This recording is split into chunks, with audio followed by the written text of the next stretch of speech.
ஓடும் கண்ணாடி குண்டுகள். உங்கள் எல்லாருக்குமே கோலி வச்சு விளையாட பிடிக்கும். இப்போ கோலி வச்சு விளையாடிக்கிட்டே ஒரு அறிவியல் கருத்தும் கற்றுக்கலாமா?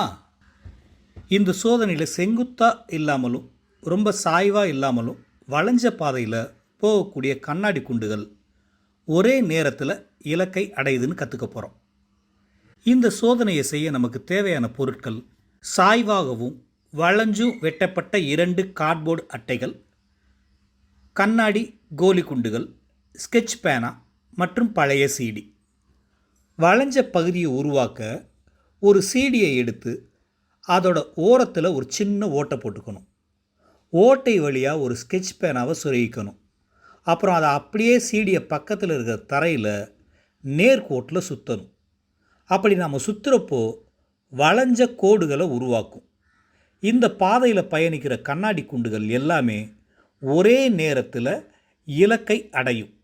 அது எந்த இடத்துலேருந்து பயணித்தாலும் சரிதான். அடுத்து ஒரு சாய்வான பாதையை உருவாக்குவோம். 2 ஒரே அளவு உயரம் இருக்கணும். இப்போ அந்த பாதைகளில் கோலி குண்டுகளுக்கு இடையில் பந்தையை வச்சு ஓட விடலாமா?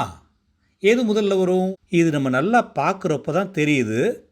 செங்குத்தாக இல்லாமலும் சாய்வாக இல்லாமலும் வளைஞ்ச பாதையில் போகிற கண்ணாடி குண்டுகள் வேகமாக இலக்கை அடையுது.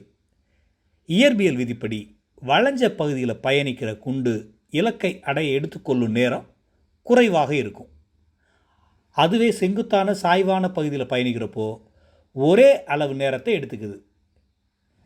இத்தகைய பயிற்சியை மேற்கொள்கிறது மூலமாக எளிய பொருட்களை வச்சு நம் படைப்பாற்றல் திறனை நாமே வளர்த்துக்க முடியும். அதே நேரத்தில் அறிவியல் கருத்துக்களையும் கற்றுக்க முடியும்.